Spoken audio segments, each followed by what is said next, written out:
लोग? अरे छुट्टी का कुछ नॉलेज ही नहीं छुट्टी की। नए साल में तो आपने खूब एंजॉय किया। नए साल में अगले दिन। अच्छा अच्छा।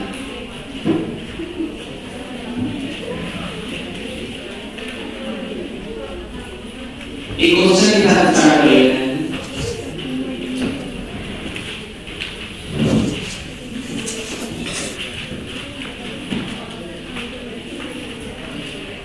Consider the following statements, निम्नलिखित कथनों पर विचार करें।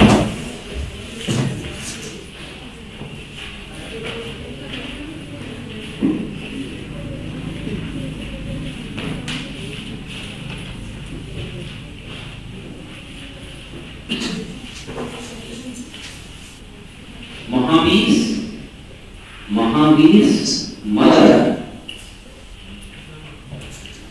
was Trisla.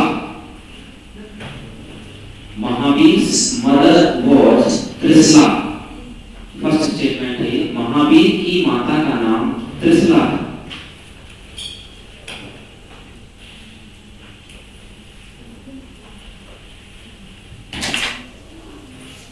Second statement Trisla was daughter of Chetak.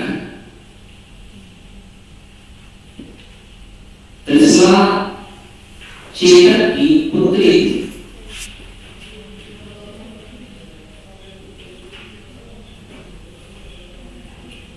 Third statement Chetak was head of Vaishali Republic. Chetak Vaishali गणराज्य का प्रमुख था।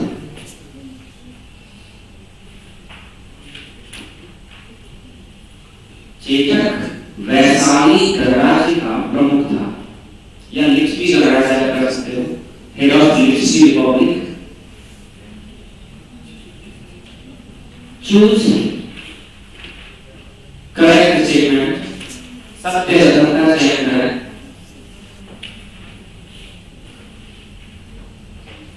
A 1 and 2, B 2 and 3, C 1 and 3, and D 1 2 and 3.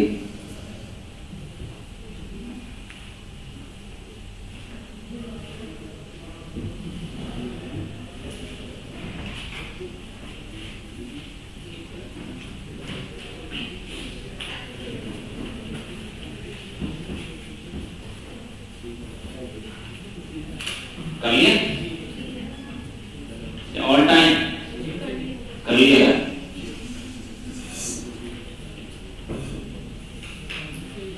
मुझे एक और स्टेटमेंट वहां डाल दिया, चेतक महाराणा प्रताप के घोड़े का नाम नहीं, वो डाला नहीं है। ए कौन सा है? कोई नहीं, कोई तो दो। अच्छा ओके। बी, सी,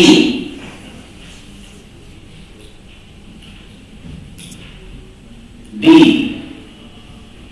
अब पीछे देखो, हाथ उठा के पीछे की तरफ देख रहे हैं। कोई बात नहीं है, कभी कभी ये तो रहना चाहिए और आपको बहुत सारा सपोर्ट नहीं करते। ठीक है, तो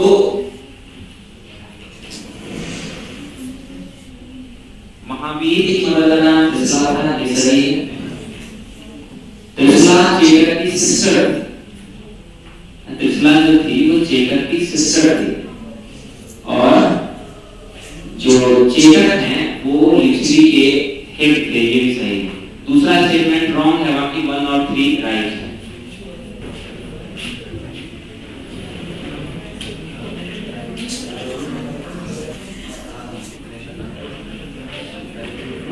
ये यूपीएससी का क्वेश्चन भी आया है। यूपीएससी के क्वेश्चन में स्टेटमेंट के रूप में पूछा था और बहुत सारे बच्चे ने गलत कर दिया। उन्होंने चेतक के बारे में, चेतक की सिस्टर और डॉटर के बीच में ना कंफ्यूजन डाल देते हैं यूपीएससी वाले क्वेश्चन के रूप में। ऐसे छोटे छोटे वर्ड सीधा सीधा कर देते हैं और फिर हमारा क्वेश्चन गलत हो जाता है। आपको याद होगा शायद लास्ट में हम लोगों ने बुद्धिज्म को डिस्कस किया था। बुद्धिज्म में लास्ट हमारा क्या था, क्या टॉपिक था, डिक्लाइन करवाइए नहीं किया। बौद्ध धर्म के पतन के क्या कारण, reason of decline of Buddhism याद कर सकते हो? बुद्ध धर्म के पतन के कारण बता सकते हो आप लोग? नहीं बता सकते। देखो बौद्ध धर्म के पतन के 4-5 इंपॉर्टेंट कारण देखते हैं, 4-5 इंपॉर्टेंट कारण। देखो कोई भी चीज ऐसे जरा हर चीज हम आंसर के रूप में ऐसा नहीं करना चाहिए कि हमें कहीं से मिल जाए ऐसे एज इट इज। हमें सोचना चाहिए कोई भी चीज, किसी भी चीज का डिक्लाइन क्यों होने लगता है? तो डिक्लाइन इसलिए होने लगता है कि वो थोड़ी सी चीजें कठिन हो जाती है ना, थोड़ी सी चीजें कठिन हो जाती है। देखो बौद्ध धर्म ने पाली की जगह पर संस्कृत को अडॉप्ट कर लिया है ना। हम लोगों ने डिस्कस किया था हीनयान और महायान में अंतर। बौद्ध धर्म ने संस्कृत को अडॉप्ट कर लिया। हीनयान में हमारा पाली था और महायान में हमारा संस्कृत है। आगे आने वाले समय में महायान ज्यादा पॉपुलर होने लगा हीनयान के कंपैरिजन में। तो ये एक बहुत बड़ा रीजन है हमारा संस्कृत को अडॉप्ट करना। एक दूसरा इंपॉर्टेंट रीजन कि बौद्ध जो मॉन्क होते थे उनकी लाइफ लग्जरियस हो गई, विलासितापूर्ण जिंदगी जीने लगे।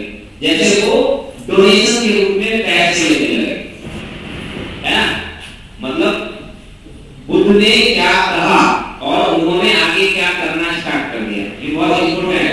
उनकी लाइफ लग्जरियस लाइफ हो गई, विलासितापूर्ण जिंदगी जीने लगे हो, है ना। विलासितापूर्ण जिंदगी में क्या होता है कई बार कि अगर आप काम छोड़ के मस्त सोए रहो और चिकन और मटन खाते रहो, काम नहीं करेंगे तो क्या होगा, उससे हमारा डिक्लाइन हो जाएगा। तो ये बहुत बड़ा रीजन है बहुत बड़ा। इस तरह से हम क्रिएट कर सकते हैं माइंड से क्या हुआ होगा। हाँ इवेंट पहुंचेंगे, अभी हम पहुंचेंगे। इसके अलावा खैर अगर आप लग्जरियस लाइफ की बात करते हो तो इसमें आपको याद होगा ये पॉइंट, चाहे हम माने या ना माने लेकिन हमें डालना पड़ेगा। जो बुद्ध ने कहा था कि अगर महिलाओं की एंट्री हुई तो ये बुद्ध का स्टेटमेंट है ये कि अगर वुमेन की एंट्री होगी, अगर नहीं हुई तो ये धर्म 1000 सालों तक चलेगा, और अगर हुई तो ये बहुत दिनों तक नहीं चल पाएगा, इसका डिक्लाइन हो जाएगा। तो इसे इस बात को लेकर थोड़ी सी गर्ल्स गुस्से में आ सकती है ना कि बुद्ध ने ऐसी बात कह दी, लेकिन ये एक फैक्ट है जिसे हमें बुद्ध की नजर से समझना पड़ेगा, है ना। तो एक लग्जरियस लाइफ में wealth and entry of women दोनों चीजें आ जाएंगी वहां पर, है ना। ये भी बहुत बड़ा कदर का कारण। मतलब आपके कैरेक्टर में कोई भी ऐसी चीज आता है जिसे लोग पसंद ना करें या जिसकी वजह से आपका एक्सपेंशन रुक जाए। जैसे आपने इकोनॉमिक्स पढ़ा होगा कि आपकी सैलरी अगर आज 10,000 रुपए है ना, मान लो कि आपकी सैलरी आज 10,000 रुपए है और 5 साल के बाद भी अगर आपकी सैलरी 10,000 रुपए रहती है तो इसका मतलब है कि आपका डिक्लाइन हो रहा है, पतन हो रहा है। क्योंकि इस बीच में इकोनॉमिक्स का अपना एक नियम होता है, क्योंकि इस बीच में इन्फ्लेशन अपनी गति से बढ़ती रहती है और उस इन्फ्लेशन के कंपैरिजन में आपकी सैलरी अगर नहीं बढ़ रही है इसका मतलब है कि आपका डिक्लाइन हो रहा है, आप डिक्लाइन की तरफ जा रहे हैं। तो अगर बुद्धिज्म का एक्सपेंशन नहीं है, बुद्धिज्म अगर कहीं पर एक जगह पर आकर रुक सा गया है, इसका मतलब है कि वो डिक्लाइन। नेक्स्ट रीजन बहुत, जैसे आप हिंदुइज्म से कंपेयर करो, देखो भारत में बहुत सारे इन्वेंशन हुए, बहुत सारे लोगों ने जो हमारा वैदिक रिलीजन है उसे सप्रेस करने की कोशिश की, लेकिन क्योंकि आज भी इतने सप्रेशन के बावजूद भी वैदिक रिलीजन आज भी बना हुआ है, इसके पीछे एक बहुत बड़ा रीजन है कि समय समय पर वैदिक रिलीजन के अंदर रिफॉर्मर आते रहे, सुधारक आते रहे, है ना। सुधारक अब देखो एंशिएंट पीरियड देखो, लास्ट एंशिएंट पीरियड के लास्ट में भक्ति मूवमेंट था, है ना। भक्ति मूवमेंट पूरे मेडिवल पीरियड में आपने पढ़ा भी होगा या नहीं पढ़ा होगा तो आगे पढ़ो। पूरे मेडिवल पीरियड में रिलीजन का डिक्लाइन हुआ और फिर हमारा मॉडर्न पीरियड में आया socio religious reform movement, systematic revision समय समय पे, इसलिए आज भी बना हुआ है क्योंकि उसमें समय समय पर रिफॉर्म आ रहे, सुधार आ रहे, ऐसा बुद्धिज्म में नहीं हो पाया। बौद्ध धर्म में आपने बुद्ध के बाद किसी ऐसे पर्सन का नाम सुना ही नहीं हमने जिसने बौद्ध धर्म की कमियों को दूर किया हो और उसको फिर से एक नया रूप दिया हो, नया फॉर्म दिया। तो रिफॉर्मर का अभाव, lack of reformers in Buddhism, कोई ऐसा नहीं आया जिसने बुद्ध धर्म की कमियों, बौद्ध धर्म की कमियों को दूर किया हो और उसे फिर से एक नया रूप दिया। रिफॉर्मर, सुधार का अभाव है उसमें। नेक्स्ट, कई सारे ऐसे रूलर्स हुए हैं जिन्होंने बौद्ध धर्म को सप्रेस किया, दबाया। जैसे बंगाल का रूलर शशांक, है ना। शशांक के बारे में कितनी सच्चाई है और क्या नहीं है, लेकिन ऐसा माना जाता है कि उन्होंने काफी सारे बौद्ध मॉन्क को उन्होंने मरवाया। तो कुछ किंग ऐसे हुए हैं, कुछ राजा ऐसे हुए हैं, जैसे अशोक की पत्नी, है ना। अशोक की पत्नी बौद्ध धर्म से बहुत चिढ़ी हुई थी और एक बार तो उसने बौद्ध वृक्ष को भी कटवाने का प्रयास किया, है ना। अशोक की एक वाइफ अशोक की एटीट्यूड से बहुत परेशान थी, तो उन्होंने बौद्ध वृक्ष को कटवाने का प्रयास किया। तो कुछ ऐसे पर्सन हुए हैं, कुछ ऐसे किंग या कुछ ऐसे पर्सन हुए हैं जिन्होंने बुद्धिज्म को सप्रेस करने की कोशिश की है, दबाने का प्रयास किया है। नेक्स्ट, अर्ली मेडिवल एज में एक ऐसी कम्युनिटी का रिवॉल्व होने, ऐसी कम्युनिटी आई है जिसे नॉन वायलेंस में जरा भी भरोसा नहीं है, जैसे राजपूतास। मतलब कि आप ऐसे देखो कि अर्ली मेडिवल, पूर्व मध्यकाल में एक ऐसी जाति का जन्म हुआ जो बुद्धिज्म को जिन्होंने बिल्कुल भी सपोर्ट नहीं किया। बौद्ध धर्म में नॉन वायलेंस की बात है और राजपूत कम्युनिटी ऐसी कम्युनिटी है जिसके लिए लड़ाई एक खेल है, एक प्ले है ना। उनके लिए लड़ाई एक प्ले है, एक खेल की तरह। तो अर्ली मेडिवल एज में और लंबे समय तक इन्होंने भारत पर रूल किया। राजपूत कम्युनिटी के जो लोग हैं, अर्ली मेडिवल एज में इनका इमरजेंस होगा, हम आगे बढ़ेंगे और आगे आने वाले 1000 सालों तक लगभग ये कहीं ना कहीं रहेंगे। अकबर के पीरियड में भी और पूरे मेडिवल पीरियड में आगे को ये रहेंगे। तो एक ऐसी कम्युनिटी का राइज हुआ है जिसको नॉन वायलेंस में बिल्कुल बिलीव नहीं। तो शासक वर्ग का सपोर्ट ना मिल पाना, शासक वर्ग की तरफ से कोई भी सपोर्ट नहीं मिलना बुद्धिज्म के डिक्लाइन का एक reason. Next one, foreign invasion, विदेशी आक्रमण। जो विदेशी आक्रमण हुआ है, इस विदेशी आक्रमण में कई सारे बौद्ध मॉनेस्ट्रीज को तोड़ा गया है, बौद्ध मॉन्क को दबाया गया है। इस तरह से बहुत सारी चीजें हुई हैं जिसकी वजह से भी बौद्ध धर्म का डिक्लाइन हुआ। फॉरेन इन्वेजन, विदेशी आक्रमण।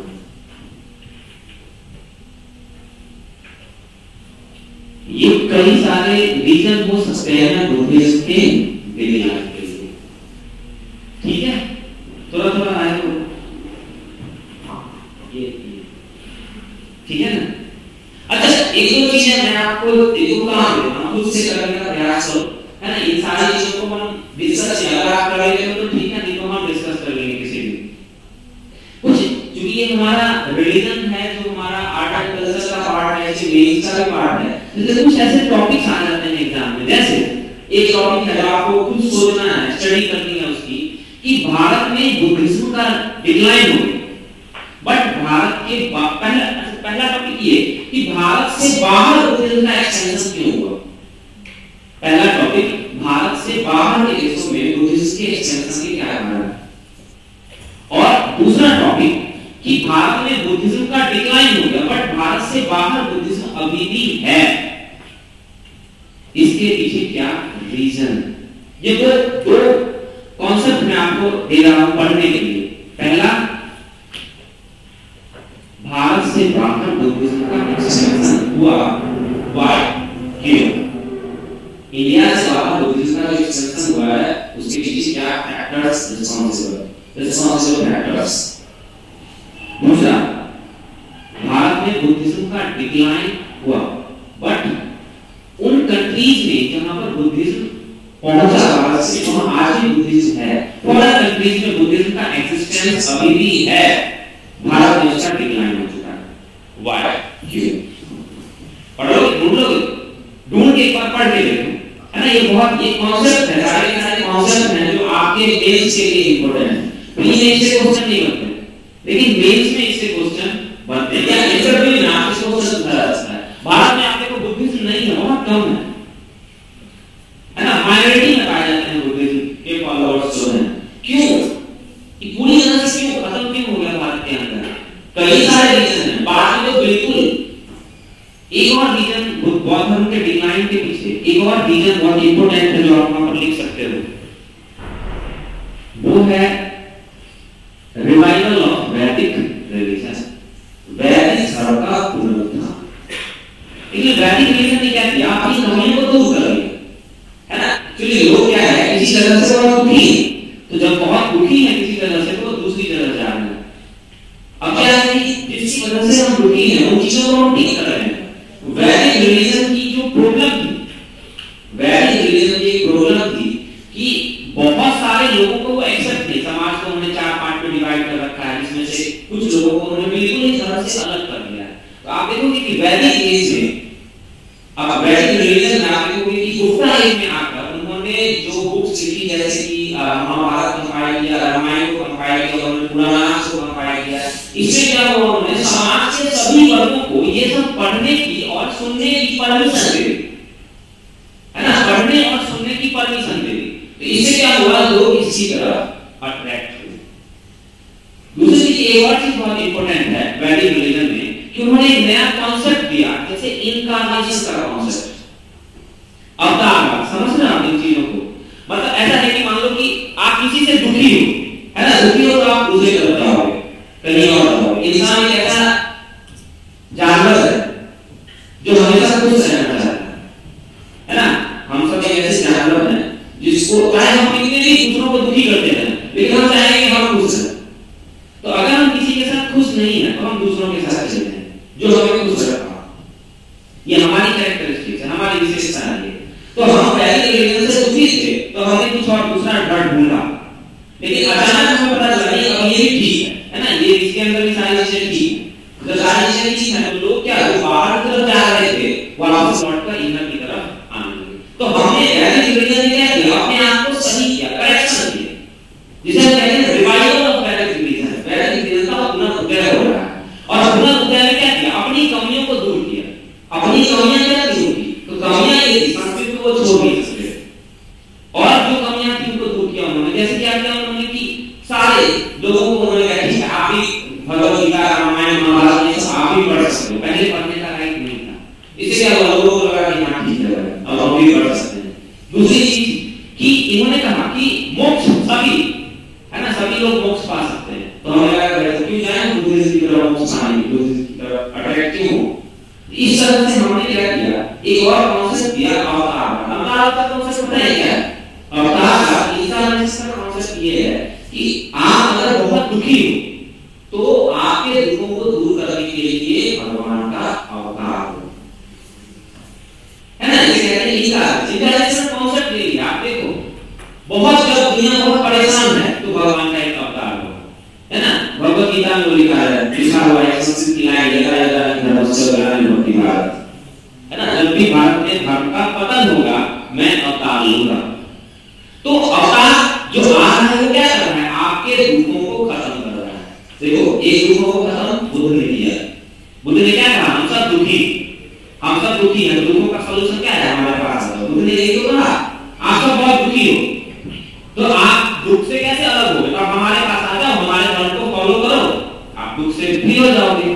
और वैदिक रिलीजन ने यही बात है कि बस अंदर वैदिक रिलीजन ने कहा कि एक भगवान का अवतार होगा जो आपको दुखों से दूर करेगा।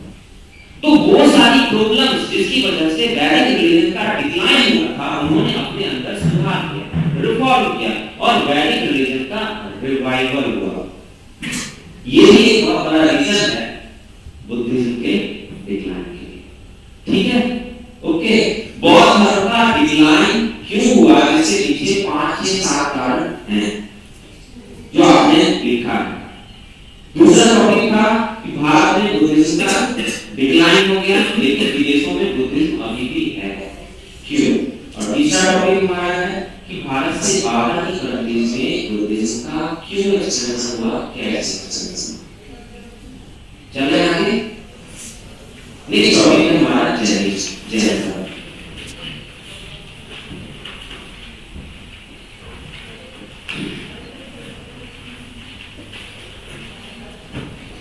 जैन धर्म में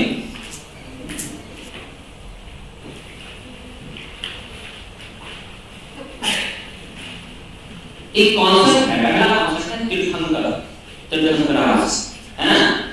तो हम ऐसा समझते हैं कि जैन धर्म में जो टीचर्स हैं, जो शिक्षक जैन धर्म के, तो कहानी आप पढ़े ही होंगे, है ना। ये सब कम से कम बुद्धिज्म और जैन में ऐसा टॉपिक है, इसमें बहुत सारे बच्चे बहुत कुछ चाहे मंगाओ कि कॉपी चाहिए।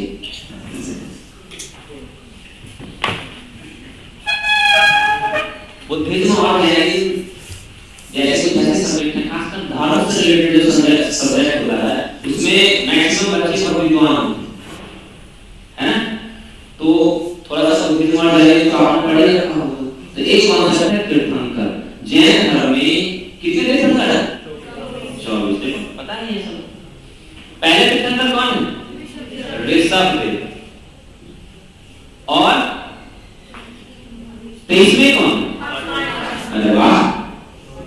और 24 में चलो खत्म करते हैं।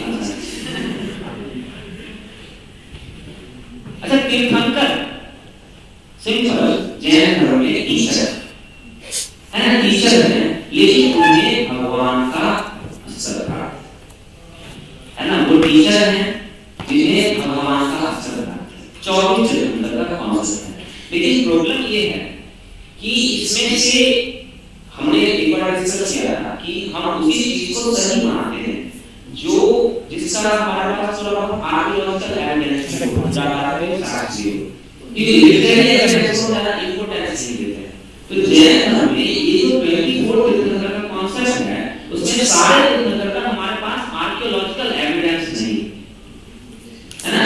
हमने इन धर्म इस धर्म के जो इस धर्म की जो रिलीजियस बुक्स है, उस बुक्स में हमने ये पढ़ा इस धर्म में टोटल 24 तीर्थंकर, लेकिन 23rd और 24th तीर्थंकर का ही हमारे पास आर्कियोलॉजिकल एविडेंस है, पुरातात्विक साक्ष्य।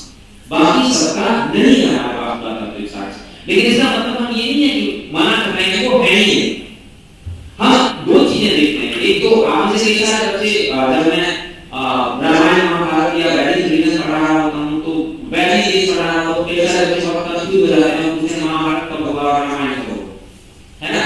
तो उसमें एक बहुत इंपॉर्टेंट चीज है, एक होता है हमारी आस्था, हमारा विश्वास, और दूसरा होता है फैक्ट। तो हमारी आस्था और हमारा विश्वास ये कहता है कि आज से 10 करोड़ साल पहले महाभारत जैसी चीज हुई है, रामायण जैसी चीज हुई, लेकिन हमारे जो फैक्ट हमारे पास है उसमें इस बात का कोई प्रूफ नहीं।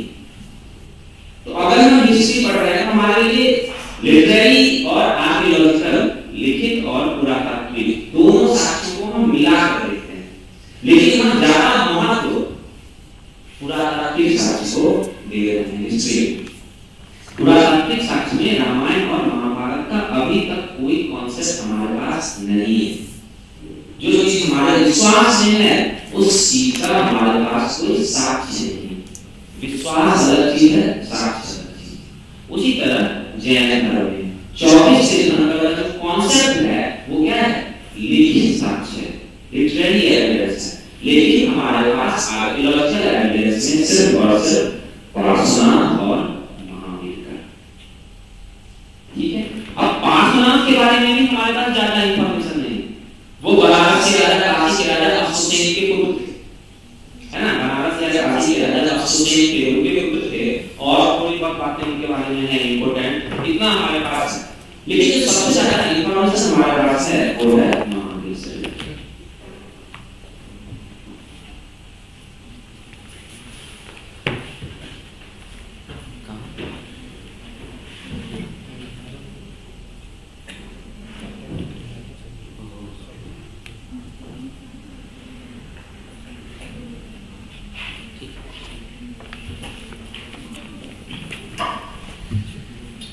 तो महावीर का जन्म कुंडग्राम नियर वैशाली, कुंडग्राम नियर वैशाली।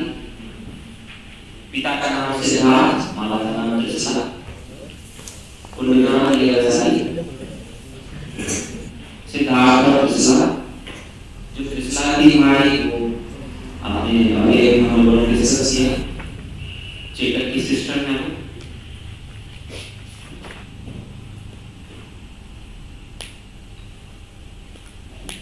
उनकी शादी यशोदा से हुई। महावीर की वाइफ का नाम यशोदा और महावीर की डॉटर का नाम प्रियदर्शिनी। ऐसा नहीं है ना कुछ, सही है बोला ना? महावीर के पिता का नाम सिद्धार्थ, माता का नाम त्रिशला। माता चेतक की सिस्टर है। चेतक जो है वो लिच्छवी रिपब्लिक के हेड हैं। इनकी महावीर की वाइफ का नाम यशोदा, इनकी डॉटर का नाम प्रियदर्शी और इनके दामाद का नाम जवानी।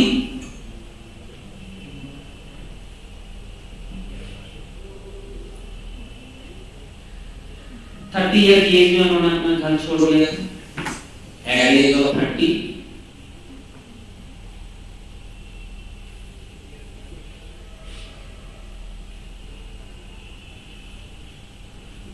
फिर वो जंगल में चले गए, इधर घूमते गए। पता नहीं वो छोटी सी कहानी है जिससे हमें कोई खास मतलब नहीं है। वो जब वो जंगलों में इधर घूम रहे थे तो एक पर्सन मिला, क्या नाम था उसका?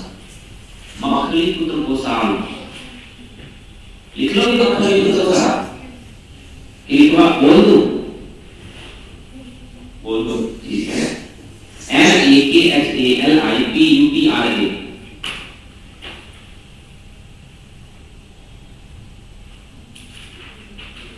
मखली पुत्र PUTRA गोसाल GOSAL। हिंदी वाले लिख लोगे? 30 ईयर की एज में घर से निकल गए, है ना? इनको 30 ईयर ज्यादा पसंद है। महावीर के वो बुद्ध भी उनकी 39 ईयर की एज में रहता था ना, आपकी एज नहीं हुई है ना 29 की? हो गई है तो क्या करो, घर में निकलो घर से। देखो कहीं डेवलपर की तरह का कुछ ज्ञान की प्राप्ति हो जाए आपको।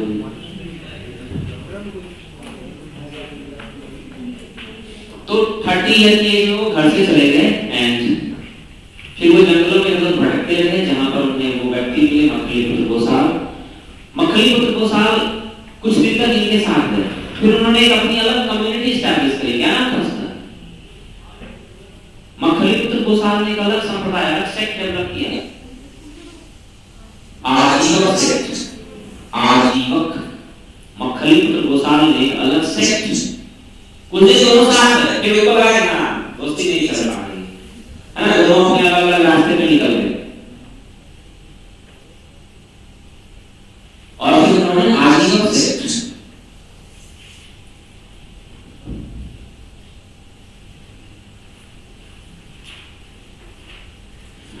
फिर भटकते मतलब कि 13 साल तक, मतलब घर से निकलने के बाद 30 ईयर में कौन सी नदी थी?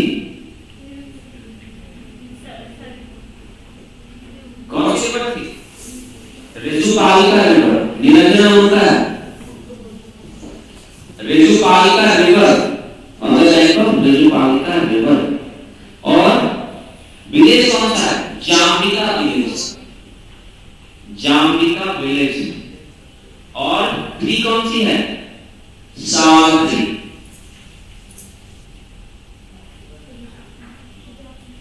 जाम्बिका, JAMBIKA, जाम्बिका। हिंदी वाले लिख लोगे? कहानी है, कहानी को हम याद कर लें। महावीर, पिता का नाम सिद्धार्थ, माता का नाम त्रिशला। जन्म कुंडग्राम वैशाली और माता चेतक की सिस्टर है। चेतक जो है वो लिच्छवी से बिलोंग करते हैं। एक चीज और इम्पोर्टेंट है यहाँ पर कि इनके एक बड़े भाई थे जिनका नाम था नंदीवर्धन।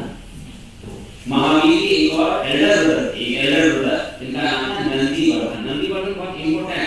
एक बार क्वेश्चन आया है एग्जाम में कि जब वो घर से बाहर गए, घर से निकले थे, उन्होंने नंदीवर्धन से परमिशन ली, है ना, नंदीवर्धन से परमिशन लेकर आज्ञा लेकर वो घर से गए थे एट द एज ऑफ 30।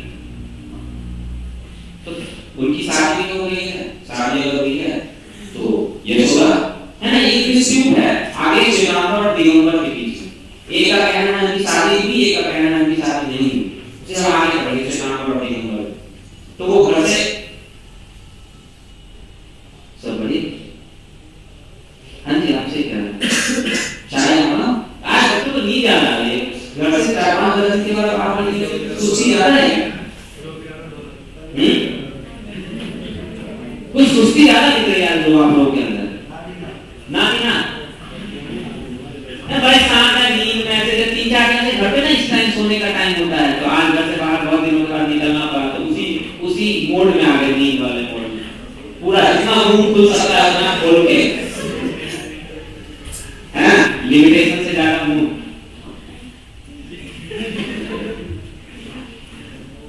वैसे आप स्वाभाविक नींद आना, है ना, मैं लगता है कि थोड़ा सा बोर हो रहा है, ऐसी बातें कर लेता हूँ आप लोगों के साथ, अगर आप नींद आ जाए तो कोरोना आ गया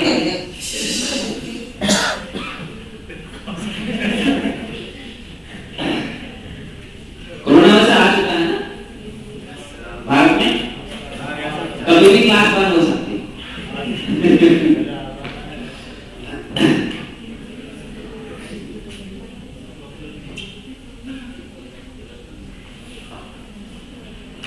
तो फिर एक दिन वो घूमते किसी से मिले, उनका नाम था किससे, जयपाल, ठीक है। तो मक्खलीपुत्र गोसाल ने कौन सा सेक्ट बनाया, आदिवासी सेक्ट। आप लोग से पूछना पड़ेगा कभी नींद मारे। अच्छा, फिर 13वें साल में, जन्म के बाद 13वें साल में, तो 13 साल की उम्र में उन्हें ज्ञान की प्राप्ति हुई, नहीं पक्का? चलो आज से आपकी बात मान लेता हूँ, मुझे आज तक पता था कि 13वें साल में ज्ञान। तो 30 ईयर की एज में घर से बाहर गए और 30 ईयर के बाद 13वें साल में, है ना, तो 43 की एज में शायद, हाँ 43 की एज में उनको ज्ञान की प्राप्ति हुई। कौन सी थी? साल थी। कौन सी नदी? कौन सा गांव? तो उन्हें ज्ञान की प्राप्ति हो गई, लेकिन ज्ञान की प्राप्ति कुछ अलग से नहीं हुई, उन्होंने उसी ज्ञान को आगे बढ़ाया जो पहले से चला आ रहा था, जैसे हमने कहा जैन धर्म। अब कहां इनकी डेथ कहां हुई? एट द एज ऑफ लगभग 80, एट द एज ऑफ लगभग 80 इधर डेथ।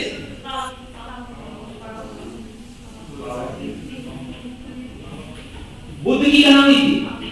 दोनों को पावरफुल ने मार दिया, दोनों एक साथ ही मरे थे। बुद्ध की कुशीनगर में और महावीर की पावापुर, ठीक है ना? हाँ सही बोल रहा हूं मैं, ऐसे थोड़ा सा बातों को थोड़ा इधर घुमा देता हूं। अब मरे बेचारे, अब इनके कुछ ज्ञान को देख लेते हैं। मेरी बातों को ज्यादा बुरा मत मानना, आपने जगह हो सकता है कोई इस तरह से बिलोंग करते हो, मैं ऐसे मजाक में थोड़ा सा आपकी नींद भगाने के लिए, आपकी सुस्ती भगाने के लिए ऐसे थोड़ा बोल देता हूं, मेरी बातों को अदरवाइज नहीं है। तो अब इनके नॉलेज की तरफ देख लेते हैं, है ना, इनके ज्ञान की तरफ देख लेते हैं। तो सबसे पहली चीज है अनुव्रत, महाव्रत। सबसे पहली चीज है महाव्रत। महाव्रत सुना है? महाव्रत, 4 महाव्रत पहले से चले आ रहे हैं। महाव्रत सत्य, ट्रुथ, अहिंसा, नॉनवायलेंस, ऑस्टेरिटी, अपरिग्रह। 4 महाव्रत। सत्य पता नहीं आप लोगों को, बस एक चीज ध्यान रखना है कि जैन धर्म में जो सत्य है वो एक्सट्रीम लेवल पे है। अगर आपने मन में ही सोच लिया किसी से झूठ बोलना है तो भी वायलेशन होता है ना, बहुत स्ट्रिक्ट है, रिलीजन बहुत स्ट्रिक्ट है। अब है ये पता नहीं, लेकिन उस समय बहुत स्ट्रिक्ट था। अगर आपने मन में भी सोच लिया कि किसी से झूठ बोलना है तो माना जाएगा कि आपने वायलेशन किया है, लॉ का वायलेशन किया है आपने। तो सत्य, ट्रुथ, नॉन वायलेंस। आपने अगर मन में भी किसी को पीटने का ख्याल लाया है ना, तो वो भी वायलेंस माना जाएगा इस लेवल पर। तो non violence, truth, non violence, सत्य, अहिंसा, औस्ते का मतलब चोरी नहीं करना, चोरी नहीं करना, औस्ते। और अपरिग्रह, अपरिग्रह का मतलब धन कलेक्ट नहीं करना, धन जमा नहीं करना, अपरिग्रह। वेल्थ को स्टोर नहीं करना, धन को जमा नहीं करना। मुझे देखकर आपसे बड़ा आश्चर्य हुआ, मैं कह रहा हूँ धर्म मैं पढ़ा रहा हूँ तो इस अदरवाइज की मैं धर्म की जो कमियां हैं उसे मैं बोल देता हूँ कई बार। मेरे आसपास वहाँ पर कचहरी के आसपास एक बहुत बड़ी ऑर्गेनाइजेशन है, वहाँ पर ये जैन धर्म वाले हैं और उनके यहाँ बड़े बड़े जैन मॉन्क्स क्या करते हैं कि वो उनका सेलिब्रेशन कुछ होता है और वो पीला सा कोई लिक्विड रखते हैं ना, पीले से लिक्विड में वो दोनों पैर डालते हैं और दोनों पैर को बाहर निकालते हैं और वहाँ पर एक कपड़ा सा लगा हुआ होता है, उस कपड़े के ऊपर अपना दोनों पैर डालते हैं। उसके बाद उस कपड़े की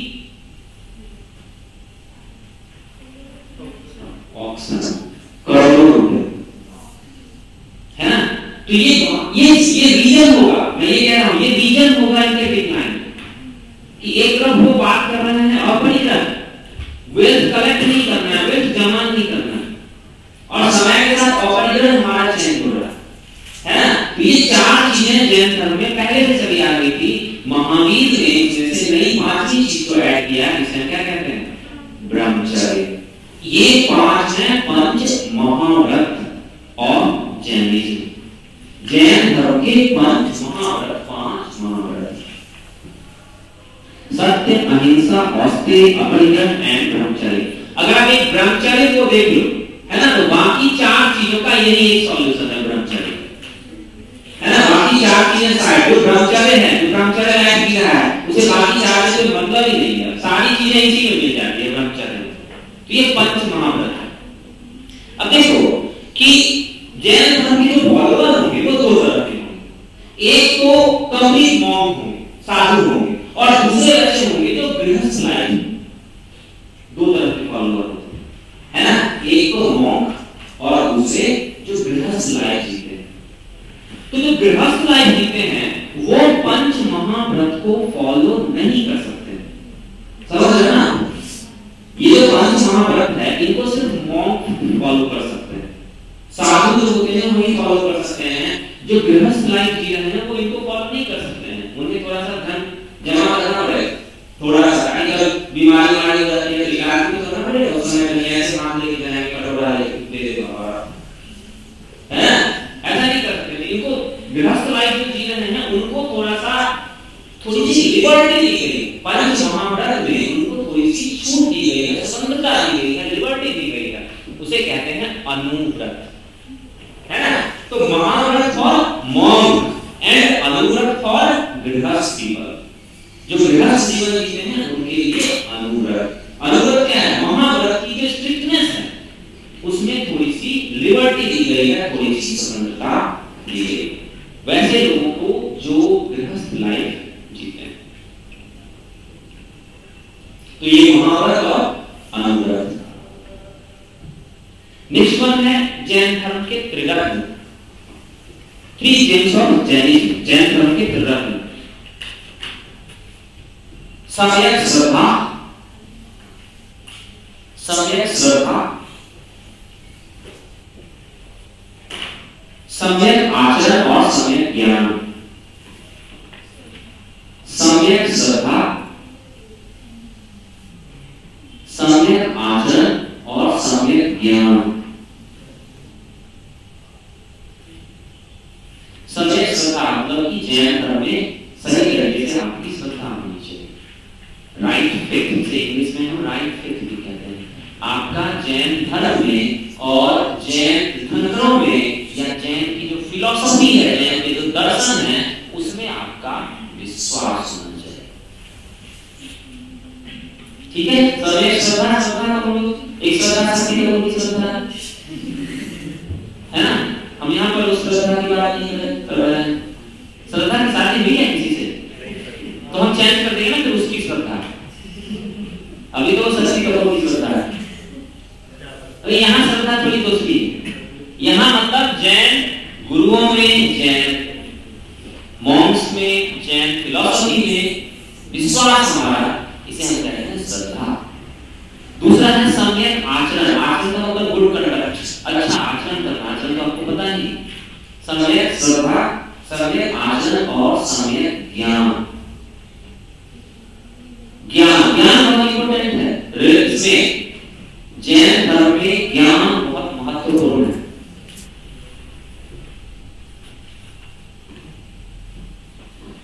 अब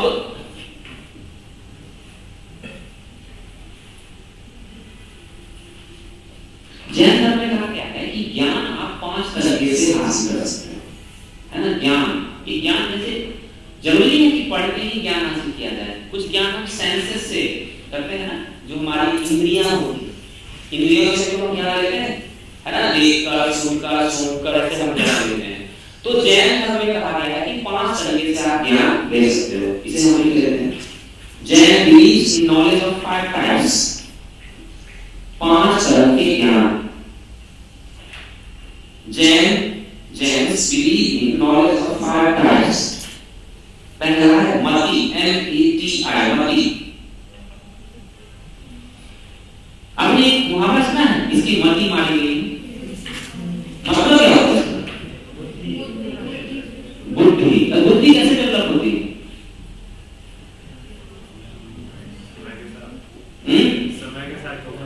ठीक है, समय के साथ, ये भी मान लेता हूँ। समय के साथ बुद्धि क्यों डेवलप होती है?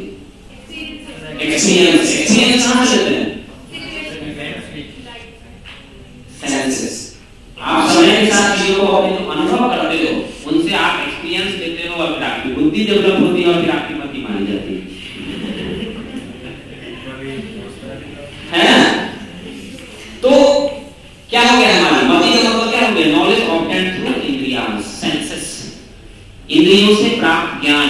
मैं देख रहा हूँ आज कुछ बच्चों को ज्यादा नींद आ रही है, जिन्हें मैं पहले नींद में नहीं देखा करता था, आज तो मैं नींद में देख रहा हूँ।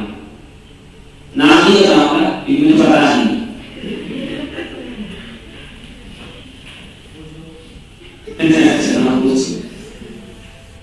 ठीक है। दूसरा श्रुति। श्रुति ऐसे आगे किया है। श्रुति का मतलब होता है, ये भी एक ऐसा पार्ट है, इसमें भी हमारे सेंसेस ही काम करते हैं, लेकिन हमें ज्ञान देने वाला कोई व्यक्ति होता है ना। दोनों में डिफरेंस है। मति में क्या करता है, हम अपने एक्सपीरियंस से लेते हैं, है ना।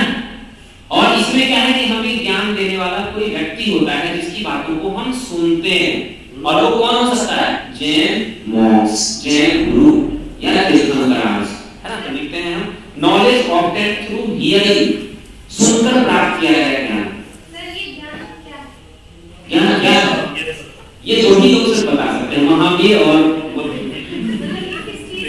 अभी हम ज्ञान में आएंगे, अभी हम पहुंच रहे हैं, ज्ञान पे पहुंच रहे हैं। बुद्ध के ज्ञान पे पहुंचे ना, बुद्ध का ज्ञान नहीं समझ पाए। अरे बुद्ध का ज्ञान का मतलब है दुख में क्यों रहते हैं, यही तो बुद्ध का ज्ञान है। बुद्ध का ज्ञान है, बुद्ध को प्रॉब्लम किस चीज से थी? वो सोचते थे हम सब दुखी क्यों हैं, तो वो दुखों का सॉल्यूशन ढूंढने के लिए निकले और उन्होंने दुखों का सॉल्यूशन कर लिया, यही तो ज्ञान। और दुखों के सॉल्यूशन में उन्होंने क्या कहा? दुखों का कारण, सबसे पहले इस चीज को सॉल्यूशन करने के लिए उसका कारण जानना जरूरी है। तो दुखों का कारण क्या है? डिजायर। तो आप कारण समझ में आ गए, डिजायर खत्म कर दो, यही तो है बुद्ध का ज्ञान। 8 साल तक बैठे रहे पेड़ के नीचे।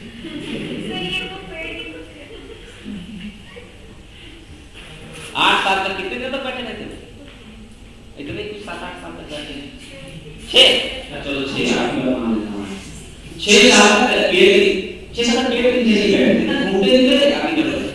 और फिर अचानक, है ना, ओशो को एक मैं सुन रहा था, ओशो ने कहा बुद्ध ने बुद्ध की हालत खराब हो गई, है ना, उनको शरीर में चलने के लिए मतलब चलने की शक्ति नहीं थी उनके शरीर में, और नदी में किसी तरह गए, नदी को भी पार नहीं कर पा रहे थे, तो वही था नदी के किनारे पेड़ था, पेड़ के नीचे वो बैठ, और उन्होंने सोचा कि आज तक मैंने क्या जिंदगी दी, क्या मैंने इस तरीके उस प्रश्न का सॉल्यूशन पाया जो मैं पाना चाहता हूं? नहीं। और बेचारे बैठ गए, अब कोई दूसरा आइडिया ढूंढूंगा, और दूसरा आइडिया समझ में आया, शांति से बैठ गया, थोड़ी देर बहुत थका हुआ, कुछ दिन तक आराम करो, बस जर्जर हालत हो गई है। एक लड़की होती थी सुजाता ने देखा कि बहुत दुखी है बेचारा, भूखा है, उसको खीर दे दिया खाने के लिए, खीर खा के बड़ी एनर्जी आ गई, सोचने की शक्ति डेवलप हुई, आज से बैठूंगा इसी पेड़ के नीचे।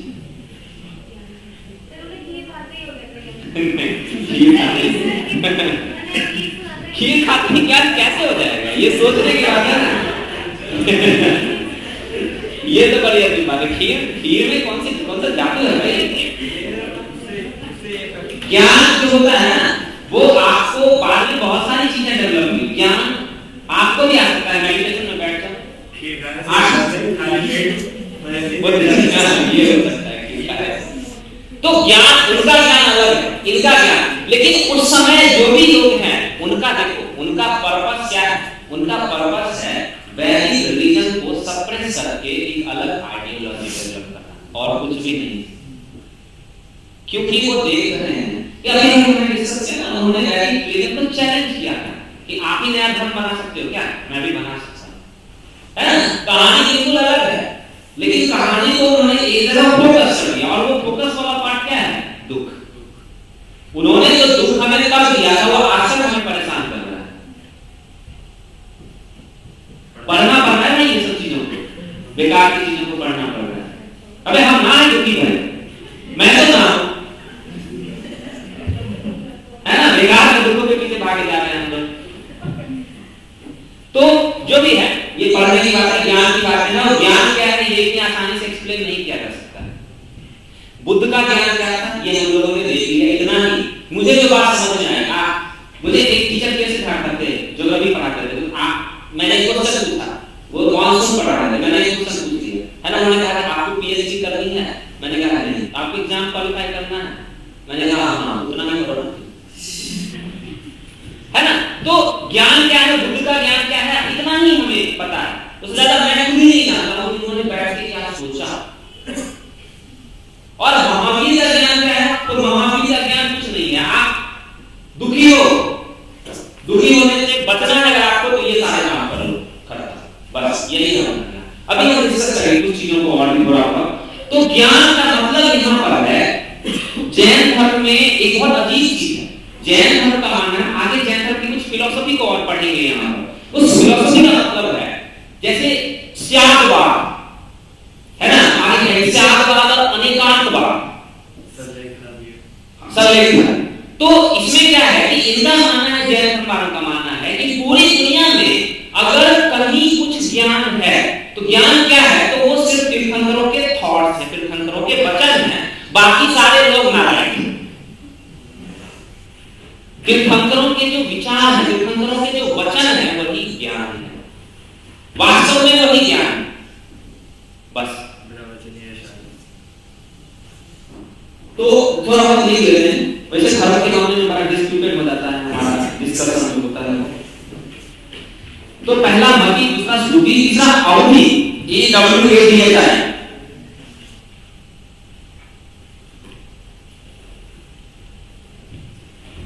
अवधि का मतलब हो जाता है दिव्य ज्ञान, एक्सट्रीम नॉलेज, है ना? कुछ लोग ऐसे हैं पढ़ के और सुन के, है ना, सोचते अब मुझे कुछ, है ना, अजीब शक्ति मेरे अंदर आ गई, उनके ऊपर भूत सर पे नाचने लगते हैं, है ना? उसे हम कहते हैं दिव्य ज्ञान, एक्सट्रीम नॉलेज, दिव्य ज्ञान। कुछ किसी को देखा, कई बार आप किसी ऐसे व्यक्ति के पास जाते हैं जो आपके चेहरे को देख, तेरे चेहरे को देखकर मुझे पता चल गया है तू क्या कर रहा है।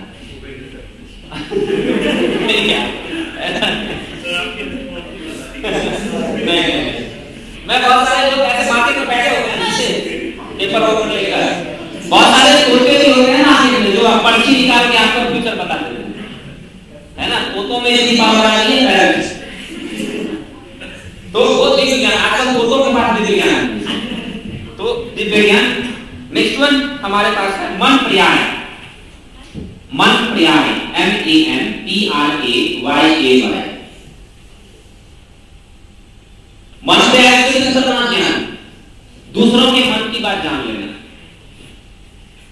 ना, इसको लिखते हैं understanding what is in the mind of others, दूसरों के मनों की बात जान लेना, understanding what is in the mind of others.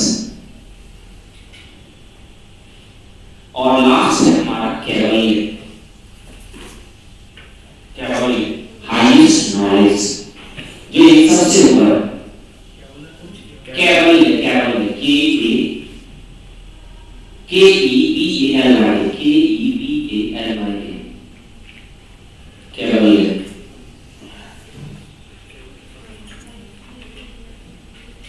तो जैन धर्म में ये हमारे जो ज्ञान है वो 5 तरीके से ज्ञान अर्जित किए जा सकते हैं। मति, श्रुति, ये सब क्वेश्चन है यूपीएससी का, है ना, ये सब यूपीएससी के क्वेश्चन है। मति, श्रुति, अवधि, मन पर्याय और कैवल्य, ये हमारे पास हमारी नॉलेज।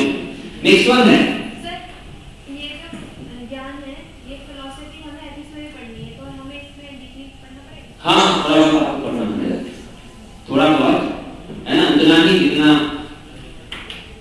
काम कर जाए, डिमांड हो जितने मार्केट की। नेक्स्ट वन हमारे पास है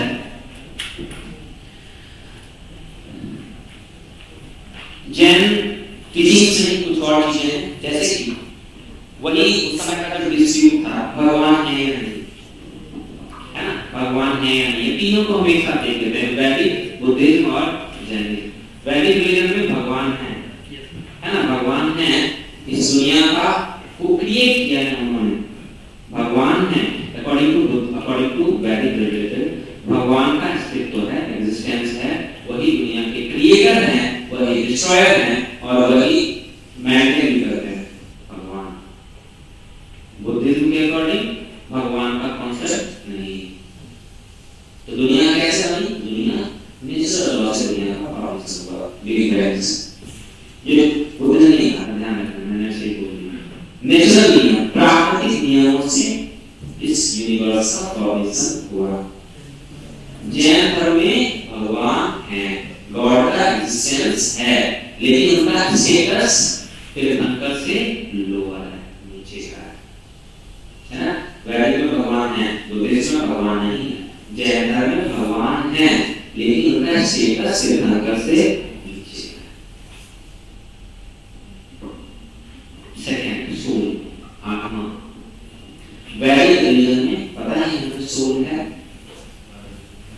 बुद्धिज्म में सोल नहीं है, आत्मा नहीं है, और जैनिज्म में सोल का बिल्कुल ही अलग सोल की एक्सप्लेनेशन है। सिर्फ लिविंग ऑर्गेनिज्म ही नहीं, नॉन लिविंग ऑर्गेनिज्म में भी सोल पाई जाती है। जीवित और मृत दोनों में आत्मा पाई जाती है, लिविंग एंड नॉन लिविंग। मेरे अंदर आत्मा, तेरे के अंदर आत्मा। मल्टीपल सोल का कॉन्सेप्ट है, मल्टीपल सोल, कई सारी आत्मा पाई जाती है ना, living and non living organism, सब में आत्मा, सब में सोल।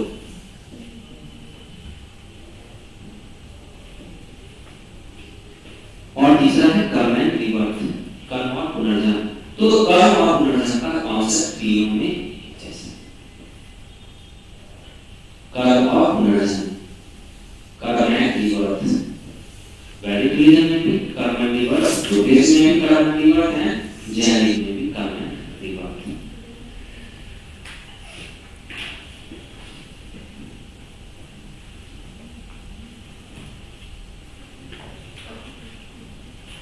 ठीक है, क्लियर?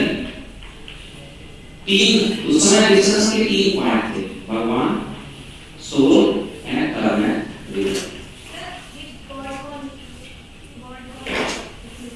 गॉड ही ब्रह्मा शिव विष्णु, वही गॉड, जिसको वैदिक धर्म वाले गॉड मानते हैं वो गॉड, जिसको वैदिक रिलीजन वाले गॉड मानते हैं, इनका मानने वो भी हैं, वो भी एग्जिस्ट करते हैं, बस उनका स्टेटस क्या है, लोअर है। फिर उन्होंने तीर्थंकरों को भी क्या किया, भगवान का स्टेटस दिया, तीर्थंकरों की पूजा, है ना, बाद में उन्होंने करनी स्टार्ट कर दी। नेक्स्ट वन, कुछ और छोटे छोटे कॉन्सेप्ट हैं, जैसे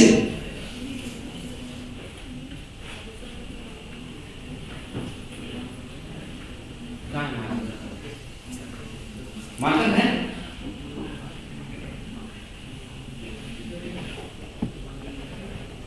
बैक सुनना तो नहीं चाहिए किसी को, चोरी तो नहीं हो जाएगी।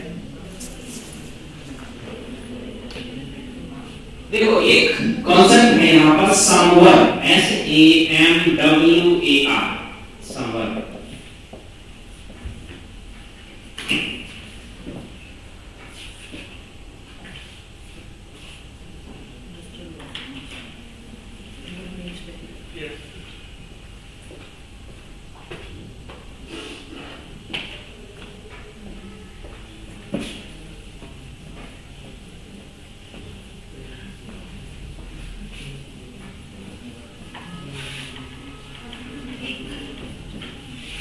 टाइम है खत्म हो चुका, टीचर आए नहीं नेक्स्ट, दूसरी क्लास है क्या?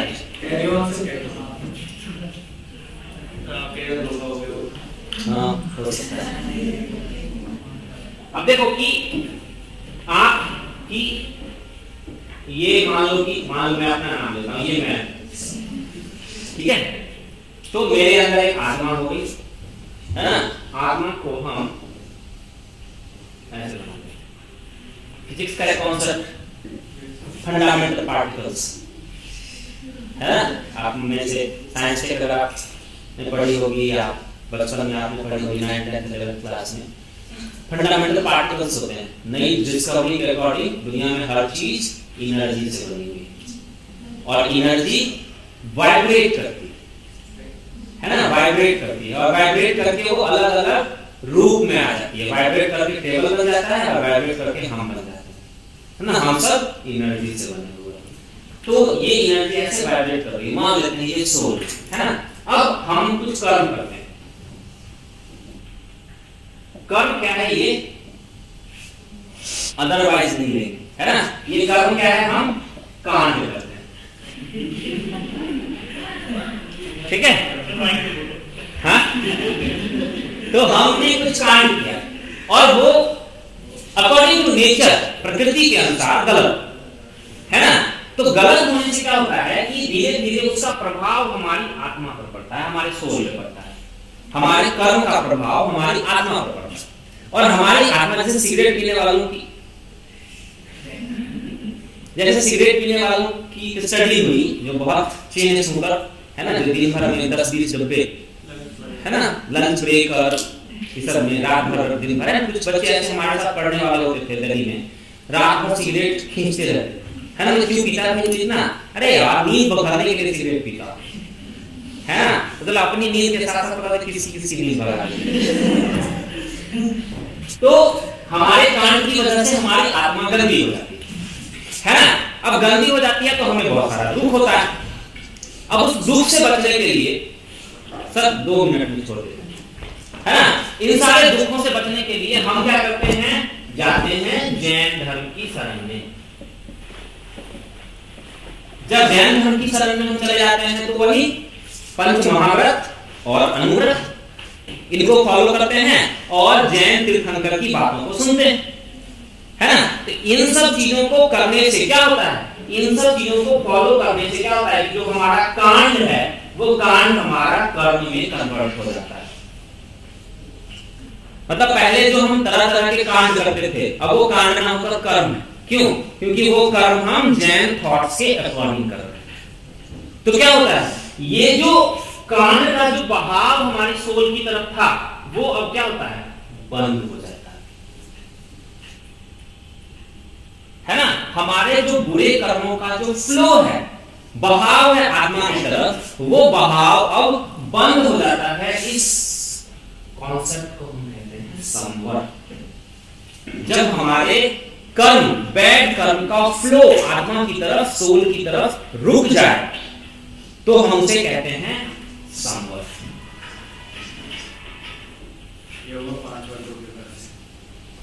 दूसरा टर्म है एक निर्जरा, निर्जरा, NIRJARA, निर्जरा। एक मूवी आई थी तेरे नाम, देखी होगी आपने, उसी में तो बाल का वो कॉन्सेप्ट डेवलप हुआ।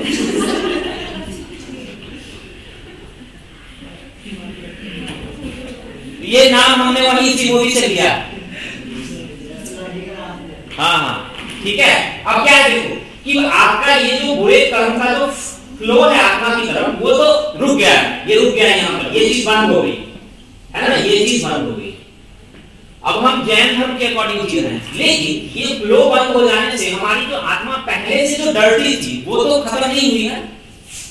पहली कंडीशन होती है संवर। जब हम जैन धर्म के थॉट को फॉलो करने से क्या होता है, हमारे जो कांड है या हमारे जो बैड कर्म है उनका फ्लो रुक जाता है। फ्लो अभी रुक रहा है, इसे हमने कहा संवर। अब सेकेंड स्टेज क्या होती है कि उस तरह हम बार बार अभी भी जैन धर्म को फॉलो करते रहने से क्या होता है, हमारी जो आत्मा है वो क्लीन होती जाती है ना। इधर से फ्लो नहीं हो रहा है, ये फ्लो खत्म है, तो फ्लो खत्म है, फिर भी हम जैन मॉन्क के अकॉर्डिंग, जैन थॉट से अकॉर्डिंग हम बिहेव कर रहे हैं, तो क्या हो रहा है, हमारा जो सोल है, हमारी जो आत्मा है धीरे धीरे क्लीन हो जा रही है। और जब हमारी सोल आत्मा पूरी तरह से क्लीन हो जाती है तो हम कहते हैं उसे निर्जरा। निर्जरा का मतलब होता है प्योर सोल, शुद्ध आत्मा, प्योर सोल, निर्जरा।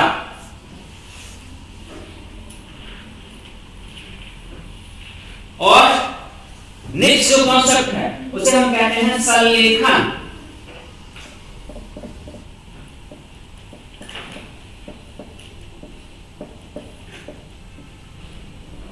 ये तो आपको पता ही होगा।